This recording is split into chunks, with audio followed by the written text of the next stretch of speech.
Hi, Bernadette. How are you? I'm good, Crystal. How are you? Good. So, how has first and foremost, let's check in.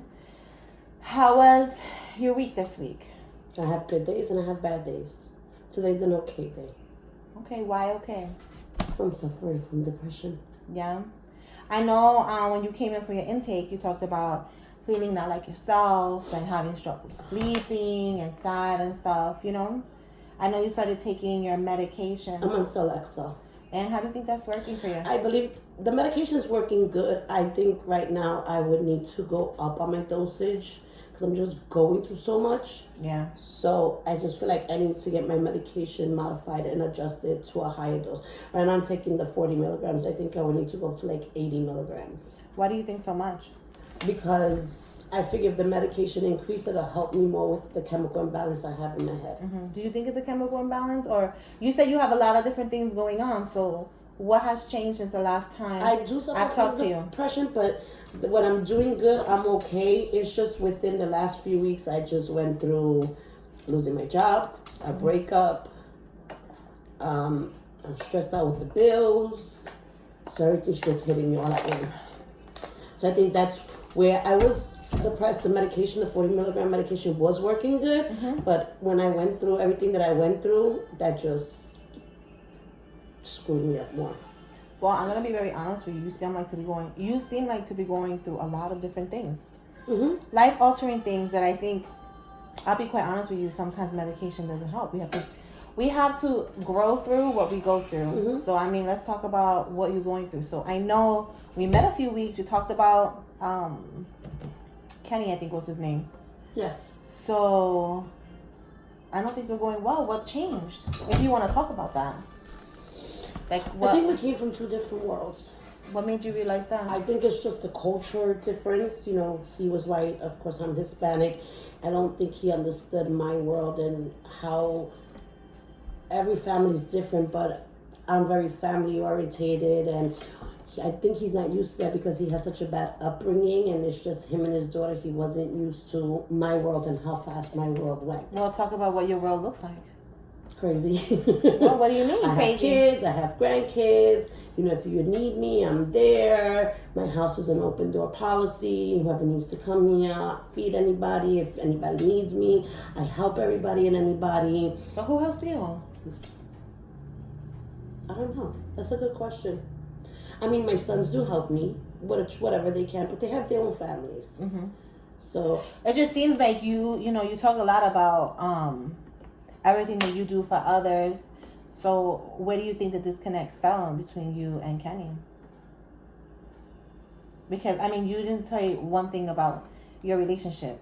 So you talked about your relationship initially, but then you started talking about, you know, the upbringing was much different in terms of how you do things, family, this, out, you know, the door policy. Did that bother him? Did it not bother him? Like, it did bother what him led because to he's the- very more laid back, very more quiet. It also, to the distance was a big thing. He lived like an hour and a half away. So how often were you guys seeing each other? We only saw each other on the weekends, but we spoke hard. every day on the phone. It is hard. Plus, I don't have a license in a car.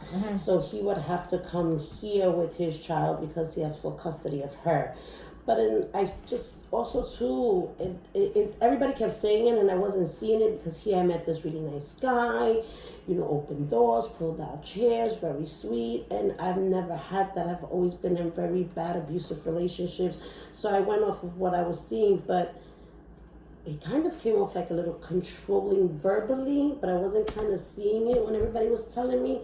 Until after the breakup, I had to sit down and kind of analyze things. So in what ways? say, Like, what things do you think made him come across that way? Or? An example, I said I was going to New York for a weekend, and I had mentioned this to him way before, like when we had first started for my granddaughter's party, and it was a big thing. Like, why do you have to go to New York? Why can't you guys just cut a cake here and do balloons and stuff? Our family's known to throw, not lavish, let me not say lavish, but we know we really go all out for the parties for the kids. And they're very simple as just a cake and barbecue, whatever. Yeah. And he came out and he said, if you and I were living together and you went to New York to your granddaughter's party, when you came home, I would have not been here. How do you, like, that's controlling. So basically you telling me that I can't go? I'm gonna go. That's my granddaughter's party. I'm not going to New York to party. I'm not going to New York to hang out. I'm going to New York to my granddaughter's And party. I'm pretty sure you would have invited him. I did invite him, but my son and him don't get along. Why don't they? Because I know you have 2 sons. I have 2 sons, yes, and a daughter. Me and him were arguing one time, and my son kind of heard the conversation. Which one is it? The older one? My middle one. Okay. My oldest one is my good child. He's very laid back, very passive. My middle one thinks he's my husband. Okay. He kind of went across my phone and started reading some stuff, and he didn't like what he read, and he started... Well, you say he kind of went across your phone. I had my phone on the table, we were texting, and he kind of heard it, and I was frustrated, so he picked up my phone and started reading the text messages, and he texted them back saying, you're very controlling, you're a narcissist, this isn't what love is, da-da-da-da-da. So they kind of had a debate back and forth, and he felt like, why didn't I put my son in his place? At the moment, I should have put my son in his place. Why do you think that? Because first of all, he shouldn't be grabbing my phone. Okay. Disrespecting. Second of all, he shouldn't be getting into my relationship. I wasn't being hit. I wasn't being mistreated at the moment. Every couple goes through their arguments. Yeah. No couple is perfect. I can understand if I was being hit or mistreated or any kind of way. But we're arguing. Couples argue all the time. So that's where the icing of the cake started for the breakup with the text with my son. And then we just started going distant and distant. We were fighting every day because we weren't together. And when we were together, things were perfect. Wonderful. I had so much fun all the time. But when we weren't together, I guess his insecurities from his past relationship was spilling into our relationship. And every day I was defending myself where I'm not with this person, I'm not sleeping around, I go to work, I come home. Jesus, that must be so exhausting. It is, because I'm loyal and faithful. If I'm going to get into a relationship, it's to be with you, not be with everybody else. I've moved here to Massachusetts from New York, and I still alone for a long, long time. And when I got how long have you been here? I've been here since 2014. Well, what brought you to Massachusetts? An abusive, toxic relationship. Okay. I was running from that relationship here. Running from what? Finding yourself, or running to what? I was trying to find who I was because I got very lost in that relationship. Did you think you found it? I did find myself, and it put me. That's good. That's progress. No, I did find myself, and it made me a lot stronger than what I was, because in that relationship was so toxic. I was very depressed. Coming here, I stood alone for a while because I felt like I needed to work on myself. I needed to find out who I was again and bring me back to where I needed to be stronger. Well, can I just stop you for a second Sure. and say, it takes a lot, first of all, courage for someone to even take a step back and realize there's something that's wrong, something that's off. And for you to have left your abusive relationship and recognize it was time. Like, how long were you with that person? 10 years. That's what I'm saying, and I hope you don't discredit yourself because of that. Because, 1 year, 1 week, 5 years, it takes a lot of courage just to get up and leave. Because a lot of times people don't understand that an abusive relationship, the ending is where the abuse comes. It's all the manipulation and brainwashing that happens in between. So for you to have found your strength, good for you. It took time because people put you down enough, you start to believe. Ain't that something? Okay. That is true. And I was put down, and I took a kid that wasn't mine, that was his, from 6 months old. I raised him with autism. In the end, my sons, it was just so much craziness. My sons didn't get along with him. I stopped being a mother to my children to attend to his kids, which wasn't fair, and I lived with so much guilt. Yeah. Even though my kids have forgiven me, I still live with guilt because I can't get back that time. Yeah. So, and I think that's where I was at my lowest part from my depression. I think that's where my depression started, because I was doing so good. And I had to come here and just figure out who I was, find myself, and build myself back up. The woman that you were before was someone who, it sounds like broken, and you came here and you found yourself. Correct. So who did you find? And in terms of yourself, like, I found out. Who was the new you? I found out who the new Bernadette was, where I used to be strong, motivated, ambitious. I didn't let anybody step all over me. I didn't let anybody manipulate me. When I said no, that was it. If you did it to me once, you didn't do it to me twice. And I figured, let me stay alone, because after a while, I just didn't trust men anymore. Well, I mean, it makes sense. It makes sense for the time that you needed. But, I mean, how long were you here before you started exploring the dating world?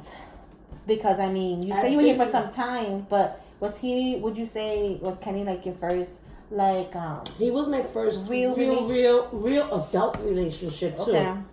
Because everything else before that was just the bad boy persona that I was attracted to, and I don't think it was a real relationship. It wasn't based on anything. With him, I felt like it was, because when he would come in the weekend and we argued during the week at night when his daughter would sleep, we would sit on the kitchen table and we would just tell each other, okay, I didn't like this, I didn't like that, and we used to talk things out and say, okay, what can we do? How can we move forward? And it wasn't yelling and screaming. It was what two normal adult people should talk like after fighting. And then we would just make up, and then the weekend would be good. But then come Monday, when it was time for him to go and it was time for me to be here, it was a shit show. The fighting started all over again. Do you think I know you said that the relationship ended. I wasn't sure who ended the relationship, if it was you or if it was him. But you felt like, or you expressed that you guys have come to a point where you just thought it was healthier for you to walk away. Mm-hmm. Which is hard, especially starting. It is hard. After you trusted in someone. But I give it to you for trying. It is hard because I did trust in someone, and I actually started to get used to the routine I was having, and I liked it. I was busy. I was never home. Before I met him, my life consisted of working home. Yeah. My kids, the grandkids. Once I had him, it was like, damn, Bernie's never home. Where's Bernie? Mm-hmm. Because I would leave Friday, come back Sunday, and when I was with him, we were always out doing stuff. We were going here, we were going there, we were doing this, we were doing that. When he came here, we kind of did the going out things, the barbecues. I would cook, dinner, whatever. And then all of a sudden it stopped, and it's like, damn, what do I do this weekend? Yeah. Everybody's gone. Do you think that, even though you guys have some time away, do you think this relationship is salvageable? Do you think no. I don't think there's going back. There was a lot of stuff that was said bad. Your end, his end? On both ends. We just speak very ugly to each other.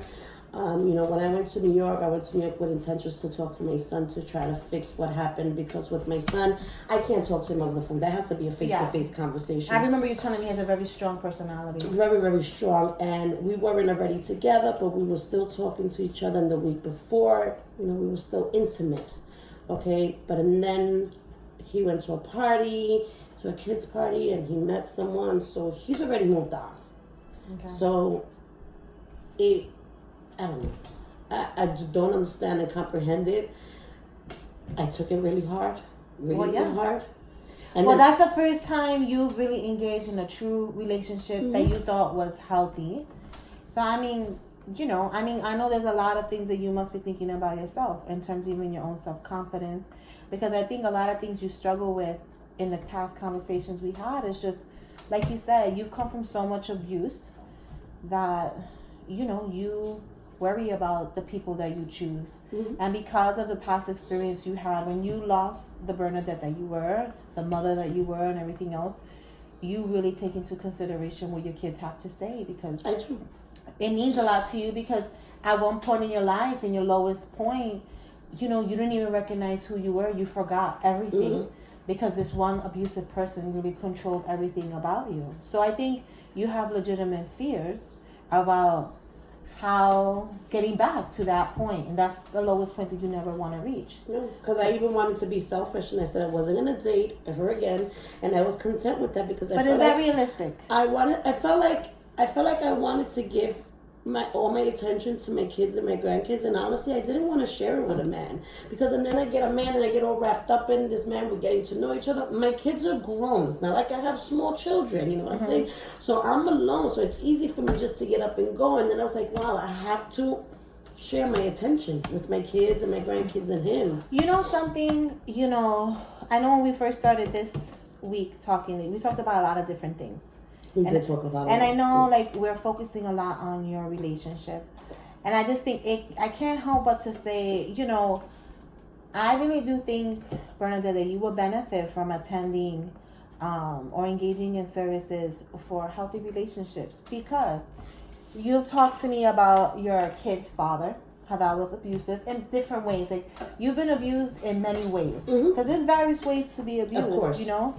And I think from every relationship you had, it's like from one type of abuse to the next type of abuse to the next type of abuse.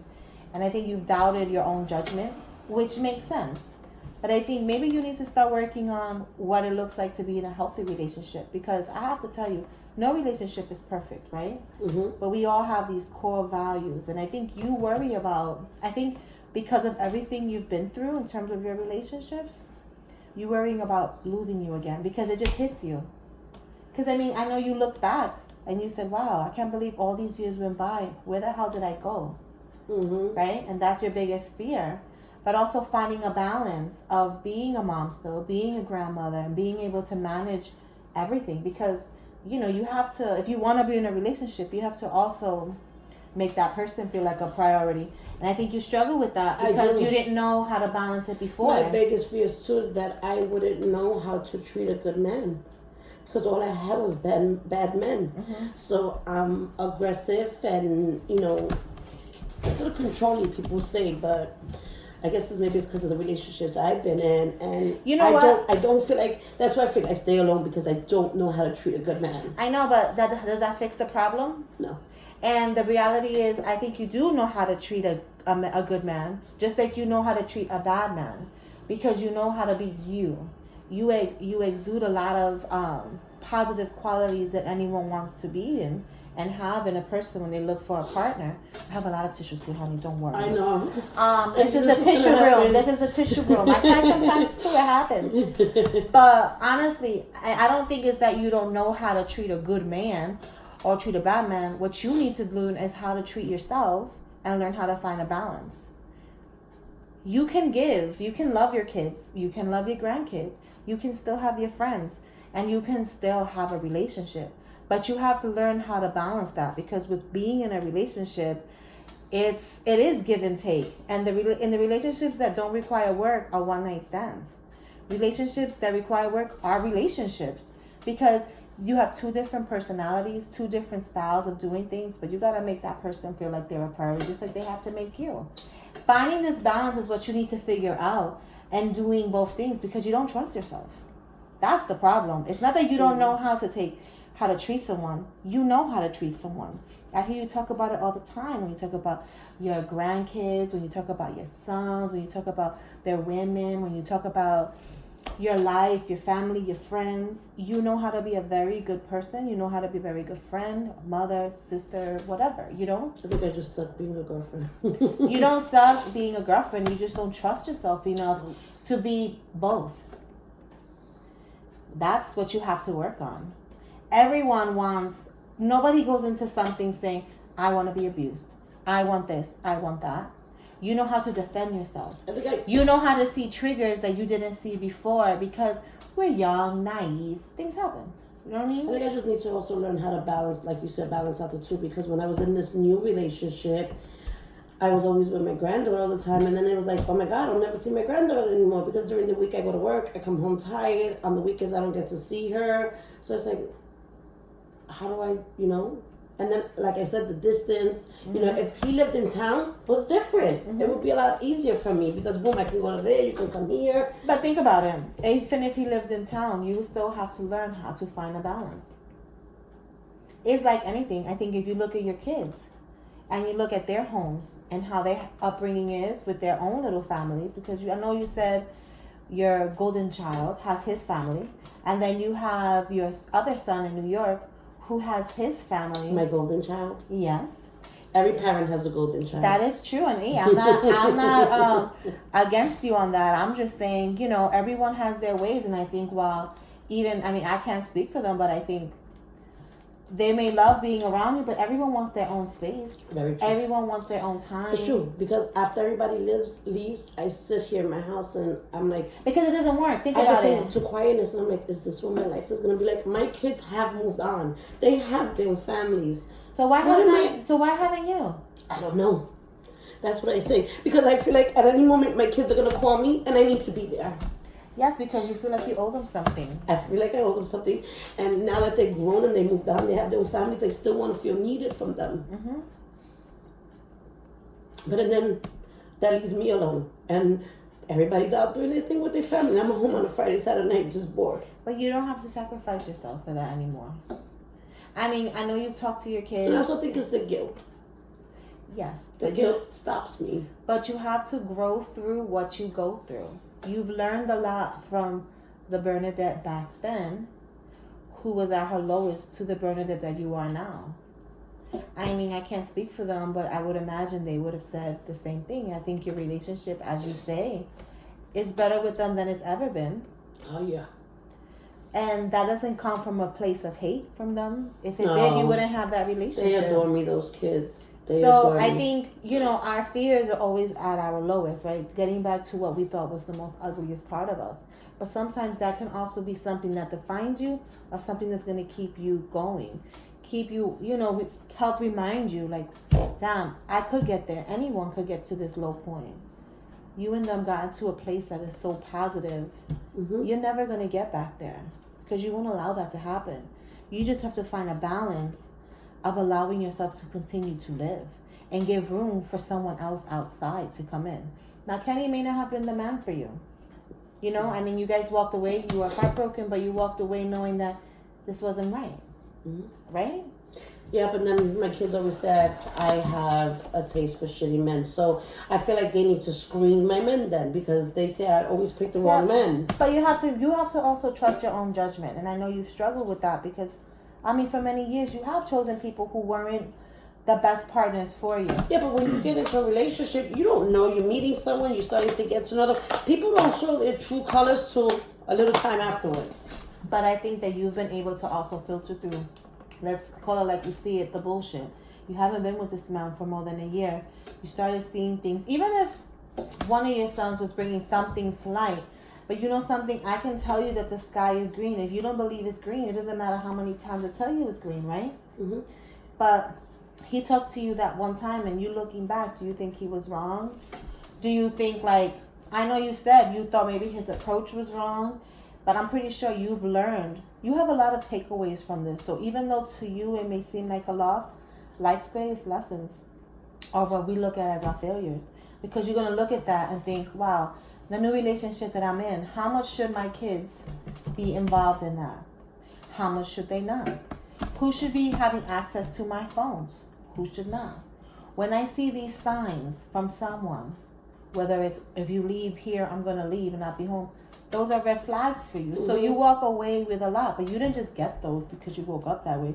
You've been through a lot of different things. I started noticing stuff in the relationship. Like, we were on the phone all the time, 24/7. Mm-hmm. From the time I woke up, at work, when I came home, FaceTime all day long. Even if I would be like, oh, I'll call you back. And he's like, no, let me just stay on the phone just to hear how your day went, whatever. Like, if I was there, which was fine. But little by little, I just started noticing things. And I myself started pulling back little by little. Like, did you feel smothered? Phone calls, worried. I felt smothered to the point where I couldn't talk to any. And not that I felt like I couldn't talk to anybody. Just I was always on the phone with him. Yeah. So people would call me and I didn't have time to talk to him because I'm too busy talking to him. So why wouldn't you cut the conversation short? Or say I'll call you back? I don't know, maybe because it was on you and it was exciting. Yeah, well. And it went from, all the time me calling him when I left work, and then he would be like, oh, you broke character, you didn't call me when you got out of work. And then I was like, no, wait a minute. I have to kind of put a stop to this. Because you're getting used to me every time I get out of work, whatever time I got out, that I will call you, you will talk to me. But he is very needy because he would say he was an attention whore. That you need me to call you when I got out of work. And I remember one time I was at work and I said, listen, I texted him because he called. I said, I'm on the phone with the pharmacy. I'm calling in a medication for a patient. I'll call you when I'm done. I left work. It was about 6:37. And my work son, Arturo, was like, Bernie, come on, I'll give you a ride. It was late, whatever, he gave me a ride. So when I got home and I called him, he's like, why didn't you call me? What were you doing? Who were you with? So I already knew. So, of course, I lied, being stupid. I said, oh no, Jess drove me home. Well, why didn't you call me when Jess drove you home? You always call me when you're with Jess, and this and that. And it was a fight just about that. Like, I can text you and tell you that I'm on the phone with the pharmacist, but I couldn't call you. Damn it, I just got out of work. I've been at work from 7 o'clock in the morning to 7 o'clock at night. I'm tired. I've had a very stressful day with patients. You really think I want to come home to this bullshit? Can I tell you something? What? I think that from what you say, I think you had a good time while it lasted. It's very true. I think it was refreshing to have, like you said, someone pull the chair out for you. Someone think about you. Someone take your attention. Just even call me like, hey, babe, are you okay? Someone just taking that attention, because who doesn't like that, right? You went from one extreme to the other extreme, right? I went to a relationship. I've never had that. So it was good while it lasted, right? So I think that you have a lot of takeaways from that, but you're going to find your balance. So I just think the little red flags. So I started pulling away little by little with the phone calls and not calling in that. And he kept saying, you're distancing yourself. And I said, I'm just going through some things. It wasn't that I was going through, I was kind of going through it because I was trying to figure out if this is the right fit for exactly. Because you was weighing your pros and cons. Exactly. He had a lot of good things about him, but there was some things that for you was like, oh, wait a minute. And then it was also, when I say controlling, to the point was where, all right, fine, you couldn't come down here all the time on the weekends, but I was willing to go to you. Granted, I felt like he lived off the grid because there was no damn bus or train going to him, but he wouldn't accept. Let's say if I tell him, okay, well, Crystal's going to drive me up there and my son's going to pick me up. No, he didn't want that. He wanted me to go in my own vehicle, my own license. Why does it matter who's taking me, who's picking me up? As long as you're getting to see me, I think that's all that will matter. Yeah. That you're going to get to see me, that we're going to have somebody who's willing to drive me and somebody that's willing to pick me up. But it was a problem for you, for you to do that. So he would be like, well, if you had your own car, you could just drive it here and we could use my car. Why is it a freaking problem how I get there? As long as I get there to see you, I would think you would rather me see you than not see you. But that's why I felt like a little controlling, like it had to be his way, and no, I'm totally sorry, not your way. Well, this isn't Burger King. Well, exactly that. I mean, it hurts your heart because it does, and I know that you've been feeling depressed, but I have to tell you that we have no medicine to cure heartache. Oh, I know that heals on its own. I think I've been okay because I blocked him. Okay. I blocked him from What made you decide to block him? We got into an argument. As a matter of fact, after my surgery, because he had the same kind of surgery, and he would call to check up on me. Hey, how are you feeling? How's your surgery? Whatever. I'm like, okay. Then he called me, and we got into an argument about something, and he was like, "Can I curse?"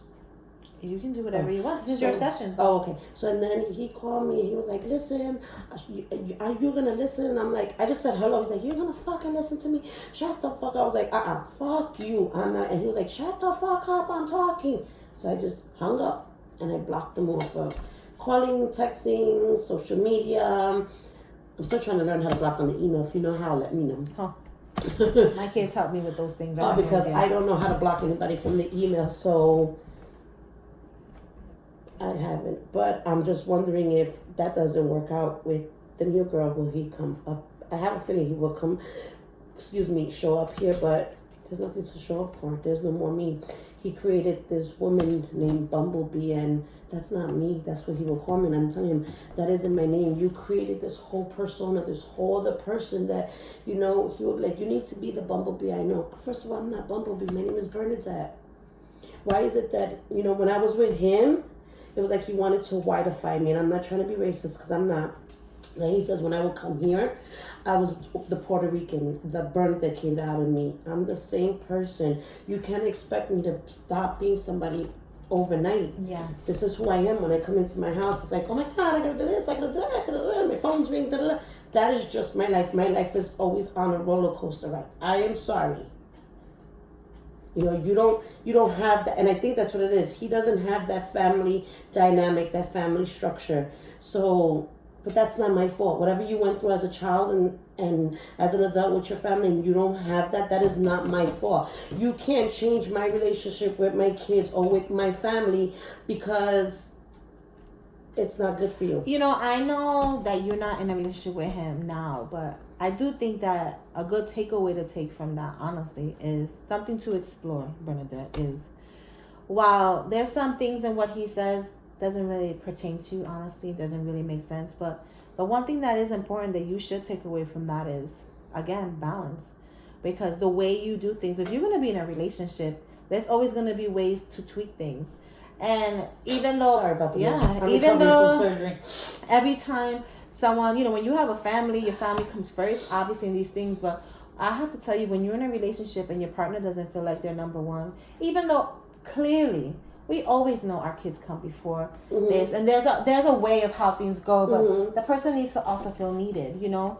So I'm not saying you weren't doing that. I'm just saying you have to recognize where the fit was, but you have to also allow people to fit in your circle. I think the attention he needed wasn't the attention I could give him because he was too attentive. And good for you for recognizing that. That's what led to, in the end. Let me tell you, the end of the relationship. When we broke up, if a week later he would have came and asked me to go back with him, I'm not even lying. I would have said yes. Today, no.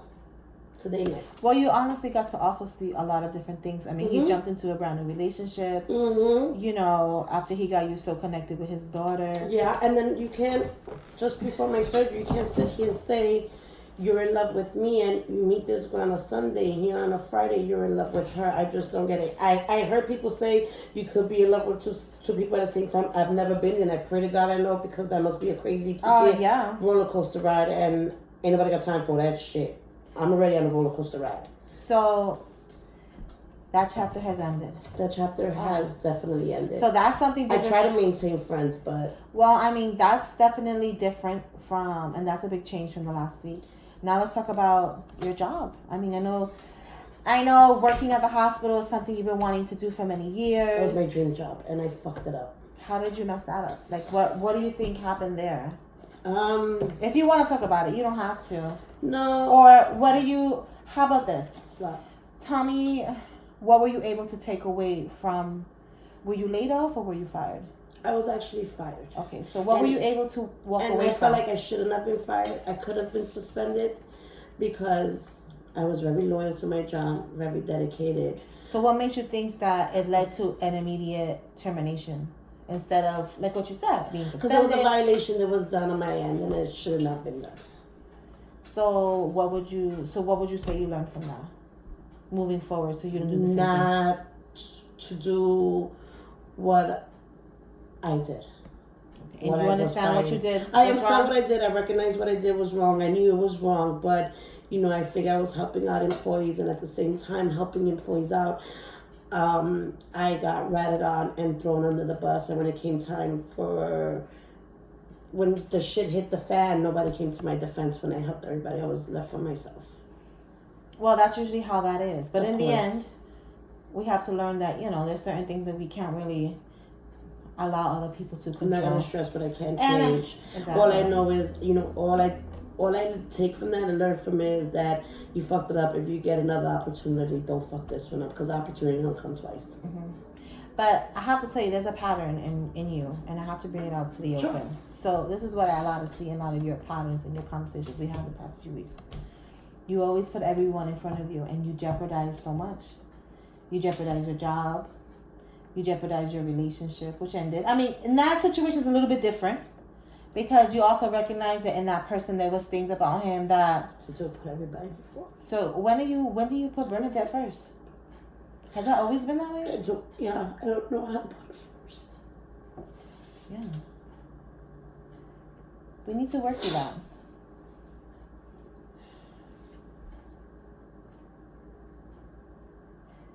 I think I'm happy that you're able to meet with me and that we've been meeting for some weeks, because the reality is that there's a lot of things that you have to offer, but you have to believe in those things for yourself.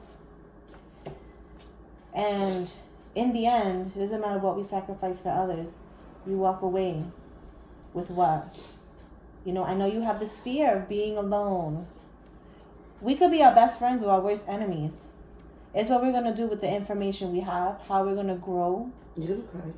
No. Oh, yeah. But I do cry. No, I'm not saying you don't, guys. But I do cry. I do cry all the time, honey. I'm a very emotional creature. I'm an Aquarius. I cry. You're human, honey. But, I think I recognize that you've been feeling depressed. But I think that we should really work on, honestly, I'm going to give you homework. I know you haven't been in school in many years. Not that you're old. But I think you look fabulous. Thank you. But I think that it's important that we work on some I statements. You ever heard about I statements? What's an I statement? An I statement is really recognizing some of the positive things about you. And doing it. You can do it whatever time it works good for you. So nasty. You're recording me. I'm doing all this noise. Well, it happens. It goes up. No, Rachel's over there. You can just take everything out and throw it away. That's fine. I can't really blow my nose. Well, you had surgery. No, but mija, I need to get all that stuff that's in there. You know. But before we go stray away from the conversation, what's the I thing? I think that I would love for you, even if it's just once a night. Okay. Before you go to sleep. Homework? Yeah. Okay. I want you to really work on I statements. So let's talk about. What's an I statement? An I statement is something like I am strong or I am beautiful. So every night before I go to bed, I'll just say I am strong. No, I want you to say 3 things. Tell me one positive thing about you that you love about yourself. Nurturing. I love that I'm nurturing. So I am a nurturer. Great. Something else. Something that you want to be. Something that I want to be. For you. To make you, feel better about yourself. Stronger about Learn how to say no. I need to learn how to say no. And what else? I don't want to be the person anymore. And you won't. So I want to be happy. So those 3 things. Just want you to say it in the mirror. Okay. I am a nurturer. So every day, every night, it's a different... Just until the next week you see me. So, and it sounds stupid. Oh, do I continue the same pattern till I see you? So I just marinates in my head? Yeah. And when you're having a down moment, just think about it. Okay. If you want to add some positive things in there, great. Okay. And if you don't, that's fine too. Okay. But I think it's important for you to start hearing what you are. So I want to focus on I statements so that the following week we can start talking about what you need. Okay. Some people write it on their windows, on the mirrors. Like I have stickies. I can do that. Stickies over eyeliner. I'm gonna feel like I'm in the Mary Jane, a whole bunch of stickies. It doesn't matter. Or, eyeliner. But it's just, sometimes you have to see it to believe it. You have to say it to hear it. That makes sense? Yeah.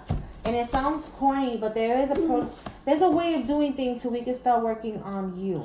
It's not corny because my kids know that I'm going through depression. My oldest one knows, obviously, because he lives here, so he understands it because he sees me. My middle one didn't really understand it too well, but now he does understand it. So they'll text me, love you, beautiful, love you, mommy. Even if it's just that, just to kind of, So when I get those text messages, like, I get happy, and then I'll just say, well, bring me the baby, and having my granddaughter here, that's just like...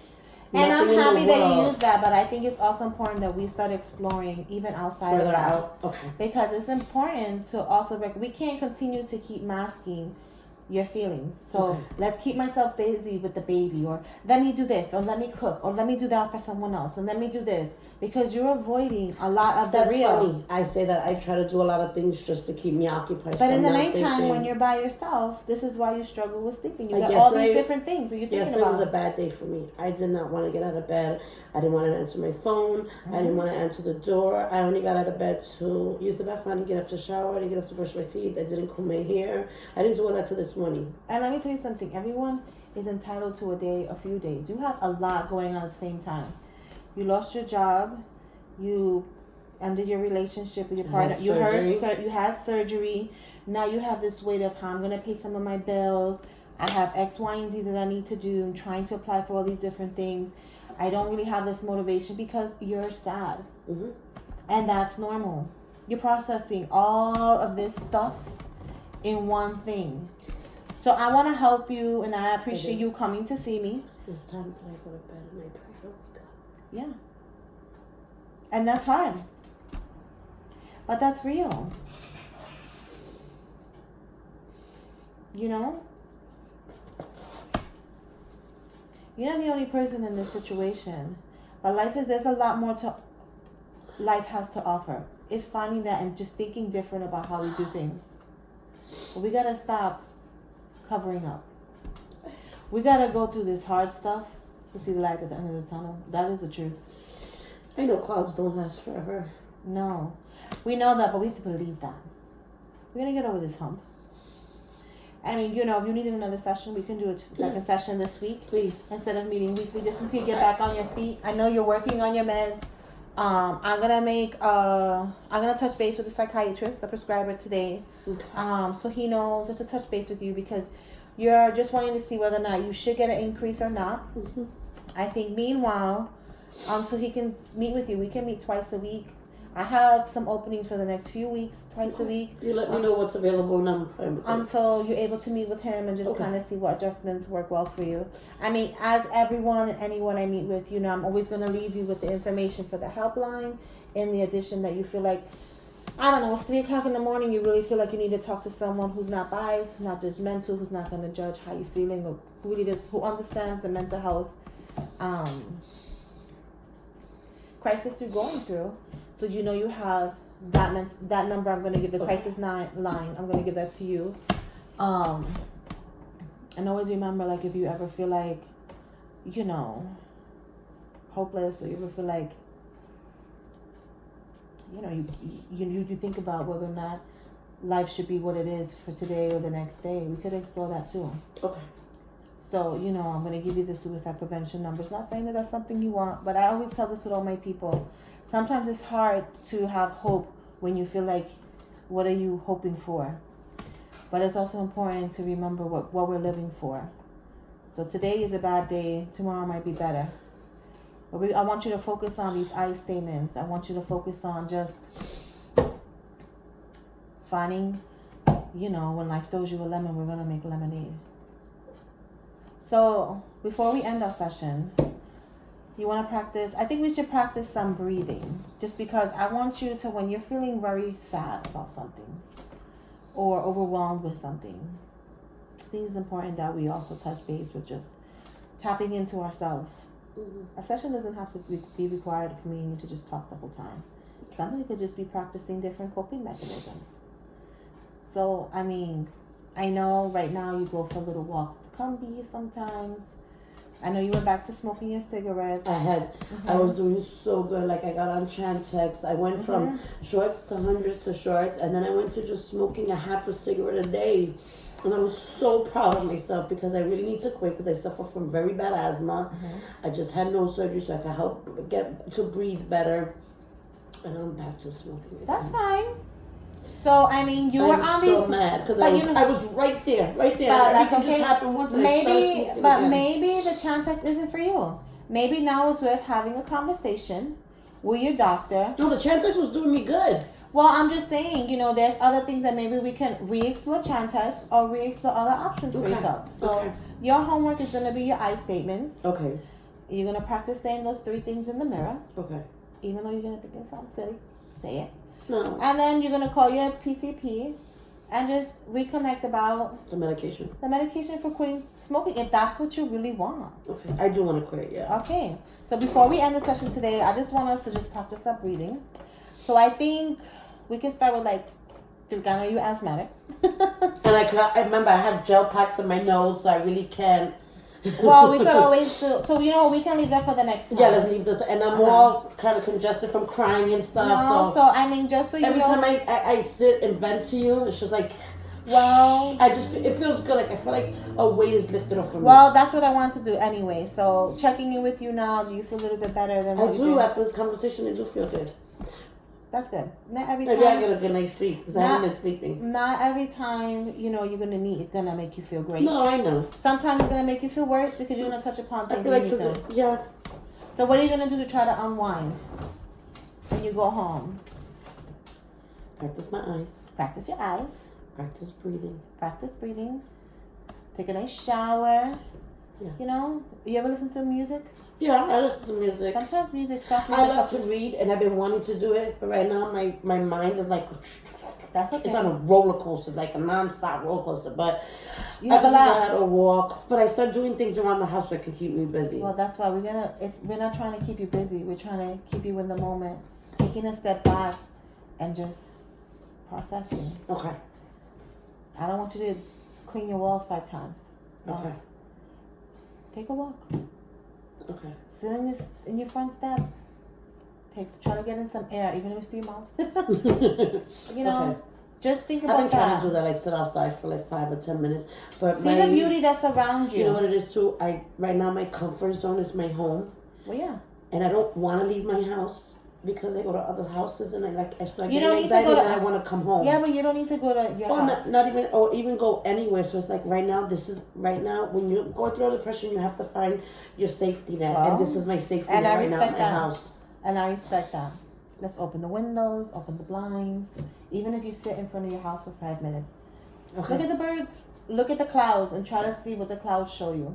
Yeah, because there ain't really much to look at here, but yeah, that's fine. Alright, so Okay. I have an opening on Friday at the same time. Okay. I can book you in for that. Okay. Meanwhile, I'll touch base with the prescriber to see if he can see you as soon as possible. Okay. Talk about whether or not you need an increase. And we'll go from there. If anything changes, call me. Okay. You have the numbers for the hotlines. And you know I'm on call tonight and I'm on call Thursday. So Okay. you can call me too. You All know, right, I'm a thank you. I pager. appreciate it. We still have pagers, so. Well, thank you, They Brenda. exist. They do exist. Thank you so much, Krista. I really appreciate it. All right, we'll touch base again. Okay, thank you.